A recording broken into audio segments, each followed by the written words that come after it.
मैंने CA inter costing का extensive research करके आपके लिए लेके आ गया हूं सेलेक्टिव टॉपिक्स एंड चैप्टर्स जो कि आपको अपने फोकस स्टडी में हेल्प करेंगे एंड आपको 60+ मार्क्स लाने में हेल्प करेगा। तो फर्स्ट थिंग, अभी सारे स्टूडेंट्स एक ही प्रॉब्लम फेस करें, इतने कम टाइम में इतना सारा सिलेबस कैसे करें। तो इसलिए वीडियो के एंड तक बने रहिए, जहां पे हम लोग डिस्कस करने वाले सिर्फ इंपॉर्टेंट चैप्टर्स नहीं बट इंपॉर्टेंट टॉपिक्स भी जो आपको हेल्प करेगा अच्छे मार्क्स स्कोर करने में। ठीक है, तो hello guys, my name is CA Rituban Prayaraj and I am your teacher for costing. And इस वीडियो को एंड तक देखिए and please like, comment, share and subscribe. ठीक है, तो इस वीडियो को हम लोग 3 पार्ट्स में बांट देंगे। फर्स्ट इसकी प्रैक्टिकल में जहां पे आप देख सकते हो, प्रैक्टिकल में फर्स्ट मैंने किया है, इसको बाइफरकेट किया है। पहले इंपॉर्टेंट टॉपिक्स, कौन से ऐसे चैप्टर्स हैं जो कि बहुत इंपॉर्टेंट होने वाले, तो फर्स्ट एंड उसके इंपॉर्टेंट टॉपिक्स क्या है। अब पूरा चैप्टर तो पता ही है कि सारे चैप्टर्स हमारे लिए इंपॉर्टेंट होते हैं, बट कौन से ऐसे टॉपिक्स हैं जो हमको कवर करने चाहिए। तो सबसे पहले मैंने ये वाला जो है आपका, सबसे पहले ये चैप्टर्स जो है, इस चैप्टर्स के मैंने इंपॉर्टेंट टॉपिक्स निकाले कि इस चैप्टर्स को पूरा नहीं भी किया बट ये इंपॉर्टेंट टॉपिक्स किया तो भी आपको हेल्प करेगा क्या कर स्कोर करने में। तो यहाँ पे हमने एनालिसिस किया लास्ट 4 अटेम्प्ट्स का, लास्ट 4 अटेम्प्ट्स में कितने बार वो अपीयर हुआ। तो अगर देखोगे एम्प्लॉय कॉस्ट जो चैप्टर है उसमें से labour turnover and health and Rubin, ये वाले 2 टॉपिक्स पिछले 4 अटेम्प्ट में 3 बार पूछे गए, पिछले 4 अटेम्प्ट में 3 बार पूछे गए। तो विच मीन्स एम्प्लॉय कॉस्ट में ये दोनों टॉपिक्स आपको करके ही जाना है। ठीक है, सेकंड है मार्जिनल कॉस्टिंग में, मार्जिनल कॉस्टिंग में एक ब्रेक इवन कैलकुलेट करना, और सेकंड प्रॉफिट वॉल्यूम, उसमें जनरली एक सेकंड सब क्वेश्चन आता है कि कितने, अगर इतने का सेल्स होगा, इतने सेल्स या इतना प्रॉफिट करने के लिए हमको कितना यूनिट्स मैन्युफैक्चर करना चाहिए, कितना सेल करना चाहिए ताकि हमारा प्रॉफिट ये पहुंच सके। तो ये क्वेश्चंस क्या होते हैं, मार्जिनल कॉस्टिंग के क्वेश्चंस होते हैं। ऐसे क्वेश्चंस अगेन लास्ट 3 अटेम्प्ट्स में, लास्ट 4 अटेम्प्ट्स में 3 बार पूछे गए, लास्ट 4 अटेम्प्ट्स में 3 बार पूछे गए। Third is cost accounting, cost accounting में रिकंसिलिएशन बिकम्स वेरी इंपॉर्टेंट। एक स्टैंडर्ड क्वेश्चन जो आईसीएआई पूछते आया है कॉस्ट अकाउंटिंग से, हर बार पूछते आया है, एंड सिर्फ और सिर्फ reconciliation between books and cost accounts का क्वेश्चन इसमें पूछा गया।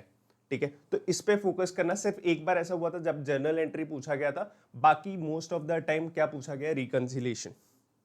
कॉस्ट शीट में आपको प्रिपरेशन ऑफ कॉस्ट शीट करना है, जिसमें आपको पूरा end to end cost sheet बनाना रहेगा, एंड हो सकता है उसमें आपको सेलिंग प्राइस या कुछ डिटरमाइन करने बोले कि पूरा कॉस्ट निकालने के बाद पर यूनिट हमारे इतना, अगर हम लोग प्रॉफिट करना चाहते हैं तो हमको कितना, हमको सेलिंग प्राइस रखना चाहिए। ये जनरली एक टिपिकल कॉस्ट शीट का क्वेश्चन देखा गया, ये भी आपको कितना 8 मार्क्स का पूछा गया। तो ये अगर आप इंपॉर्टेंट टॉपिक्स का लिस्ट कर दोगे तो आपको 24 मार्क्स इसमें से आने ही आने। ये मैंने कंजर्वेटिव 24 मार्क्स लिया है, ऑन अ स्केल 24 से 30 मार्क्स के बीच में आप पूछ सकता है। ठीक है, तो ये टॉपिक्स अगर आप सिर्फ ये टॉपिक्स करके आओ तो 24 मार्क्स आपके हाथ में। ठीक है, फिर सेकेंड आता है कि कुछ चैप्टर्स जिसके सारे टॉपिक्स इंपॉर्टेंट है, जो ऐसे कहीं से कुछ भी पूछ सकता है। ठीक है, ये मैंने सेकेंड में रखा हुआ है। सेकेंड में क्या क्या है, हमारा ओवरहेड्स है। ओवरहेड्स में जनरली क्या पूछा है कि डिस्ट्रीब्यूशन ऑफ ओवरहेड्स का क्वेश्चन पूछता है, और मशीन आर। ठीक है, और क्या है, डिस्ट्रीब्यूशन वाला, एंड क्या है, मशीन आर कैलकुलेट करने वाला। ये दोनों टॉपिक्स जनरली ओवरहेड से पूछे गए। बाकी सारे ओवरहेड्स के टॉपिक्स भी इंपॉर्टेंट है, अलग अलग पूछता है, बिकॉज कभी अंडर एब्जॉर्प्शन का पूछा है, कभी मशीन आर पूछा है, कभी डिस्ट्रीब्यूशन पूछा है। तो इसलिए इसके सारे टॉपिक्स क्या हो जाते हैं, इंपॉर्टेंट हो जाते हैं। Next is ABC. एबीसी में क्या है, कॉस्ट ड्राइवर एलोकेशन और कस्टमर लेवल ऑपरेटिंग इनकम। ये सारे क्वेश्चन जनरली आईसीआई पूछते आया है। ठीक है, ये भी क्या हुआ, अगर आप देखोगे तो लास्ट 3 अटेम्प्ट्स में, लास्ट 4 अटेम्प्ट्स में 3 आउट ऑफ 3 टाइम्स पूछा गया है। लास्ट 4 अटेम्प्ट में 3 बार पूछा गया है। सेम क्या है, सेम एबीसी के लिए भी क्या है, सेम है।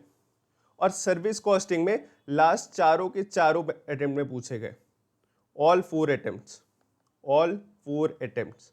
बट सर्विस कॉस्टिंग में कैसा क्वेश्चन पूछा गया, हर बार अलग अलग पूछा गया।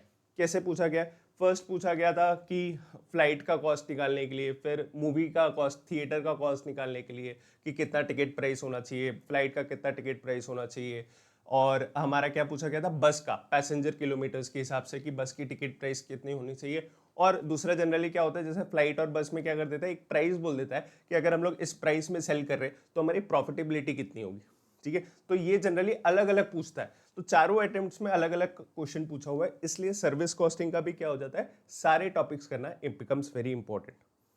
ठीक है, प्रोसेस एंड ऑपरेशंस में अब ये टॉपिक्स, ये दो टॉपिक्स है, इसमें क्या है, हाई चांसेस है कि आपका मई 25 में सितंबर 25 में पूछा जाए। बिकॉज अगर आप देखोगे तो ये जैन 25 में पूछा, ठीक है, मई 24 में पूछा था, मई 24 में पूछा था, उसके बाद कब नहीं पूछा, उसके बाद सितंबर अटेम्प्ट में नहीं पूछा, फिर जनवरी में पूछा, फिर अभी मई अटेम्प्ट में नहीं पूछा। तो इसका मतलब क्या है, अभी सितंबर अटेम्प्ट में दिस टॉपिक्स, ये दो टॉपिक है, उसके हाई चांसेस हो सकते हैं कि ये आपके एग्जाम में आएंगे।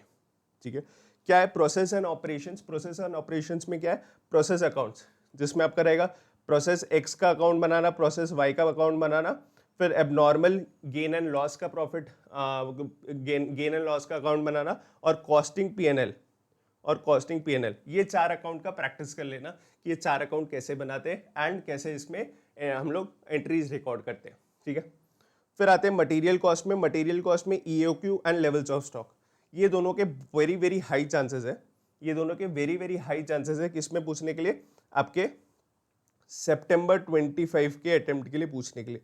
बिकॉज ये लास्ट अटेम्प्ट में नहीं पूछे, हर ऑल्टरनेट अटेम्प्ट में ये क्या करते, पूछते। तो ये वाला आप कोशिश करना है, ये वाले टॉपिक करके जाओ, इसमें आपको कितने मिल जाएंगे, 12 मार्क्स। तो अगर आप ये टॉपिक्स कर लो, अब देखना ये चैप्टर्स में ना मैंने स्टैंडर्ड कॉस्टिंग इंक्लूड नहीं किया। स्टैंडर्ड कॉस्टिंग पूछता तो हर अटेम्प्ट में, बट जनरली बच्चों के लिए वो क्या होता है, बहुत डिफिकल्ट चैप्टर होता है, तो जनरली लोग करके स्टूडेंट्स नहीं करके जाते, इसलिए मैंने इसमें इंक्लूड नहीं किया हुआ है। बिकॉज वो तो हर अटेम्प्ट में ही पूछता है, बट क्या होता है, स्टूडेंट डिफिकल्ट होता है, तो इसलिए मैंने अपने उसके प्रिपरेशन लिस्ट में बाहर रखी हुई है। क्योंकि अगर आपको फोकस स्टडी करना है तो अभी आप स्टैंडर्ड कॉस्टिंग शुरू करके समझ नहीं सकते हो। ठीक है, तो इससे आपको मिल जाएगा 53 मार्क्स।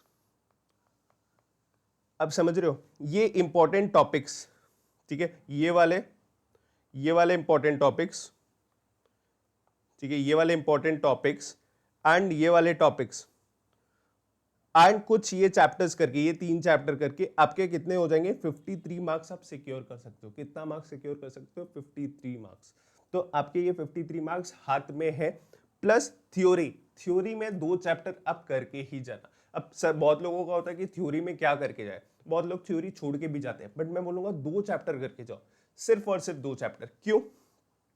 क्योंकि बहुत बार होगा आपका क्वेश्चन, आपका प्रैक्टिकल हो सकता है, आप फंस जा रहे हो, बहुत लेंदी क्वेश्चन, टाइम कम है, थ्योरी अटेम्प्ट कर सकते हो, थ्योरी कम टाइम में आप क्या कर सकते हो, अटेम्प्ट कर सकते हो। तो टाइम कम है या आपका प्रैक्टिकल क्वेश्चन नहीं बनता है, तो उसके लिए, उस स्टूडेंट के लिए थ्योरी बिकम्स वेरी इंपॉर्टेंट। तो ये आपका सेफ्टी नेट बन जाता है, तो इसको छोड़ के मत जाना। सिर्फ और सिर्फ 2 चैप्टर, सिर्फ और सिर्फ 2 चैप्टर। कौन से? यूनिट बैच कॉस्टिंग और इंट्रोडक्शन। ये आपका कितने मार्क्स का आ जाएगा? 9 मार्क्स का मैंडेटरी। आप देखोगे 4 अटेम्प्ट से लगातार पूछ रहा है, 4 अटेम्प्ट से लगातार पूछ रहा है, तो ये तो आपको करना ही करना चाहिए थ्योरी में। ठीक है, तो ये हो गया हमारा important topics and important chapters का लिस्ट। इंपॉर्टेंट चैप्टर्स में मैंने सिर्फ 3 दिए, बाकी सारे इंपॉर्टेंट टॉपिक्स दिए मैंने आपको। तो डोंट वेस्ट योर टाइम। अगर आपके पास टाइम कम है, फोकस स्टडी करना है, तो ये टॉपिक्स को आप छोड़ो मत। आपके पास अगर टाइम भी होगा, पूरा सिलेबस भी किया है, तो इन टॉपिक्स को अच्छे से करके जाओ, अच्छे से करके जाओ, because very high chances of these topics coming into your exam. ठीक है, सितंबर 25 स्टूडेंट्स के लिए। तो ऑल द वेरी बेस्ट। ये आपको फोकस प्रिपरेशन, देखो ये 60 मार्क्स का मैंने आपको अप्रोक्सीमेटली दे दिया है कि 50 to 60 मार्क्स के बीच में आपको इजी ये टॉपिक्स में से पूछना ही पूछना है ऐसे को। तो don't waste your time, get back to your studies. ये कॉस्टिंग का अगर आपको प्रॉब्लम हो रहा है तो ये टॉपिक्स करके जाओ, डेफिनेटली दिस विल हेल्प। ठीक है, और अगर आपको अच्छा लगा होगा तो प्लीज़ लाइक कमेंट। अगर आपको ऐसे कुछ और वीडियोस चाहिए, कुछ और इंपॉर्टेंट चाहिए होगा, तो आप मेरे को कमेंट में बता सकते हो, मैं उसमें वीडियो बना दूंगा। And please subscribe and share with your friends. ठीक है, यहाँ पे मैंने अपने लिंक्स भी दिए हुए। ठीक है, आपको मेरे डिस्क्रिप्शन में टेलीग्राम का चैनल मिल जाएगा, उसमें मैं ये PDF शेयर कर लूंगा। ठीक है, तो टेलीग्राम चैनल में सब्सक्राइब कर लेना, और यहाँ पे मेरे सारे लिंक्स दिए हुए हैं, विच इज़ इंस्टाग्राम। ठीक है, और अगर आपको परचेज करना है इंटर कॉस्टिंग का, तो उसका भी लिंक दिया हुआ है। तो बने रहिए। All the very best for your September exams and prepare with this list and you will definitely ace in your exams. Thank you.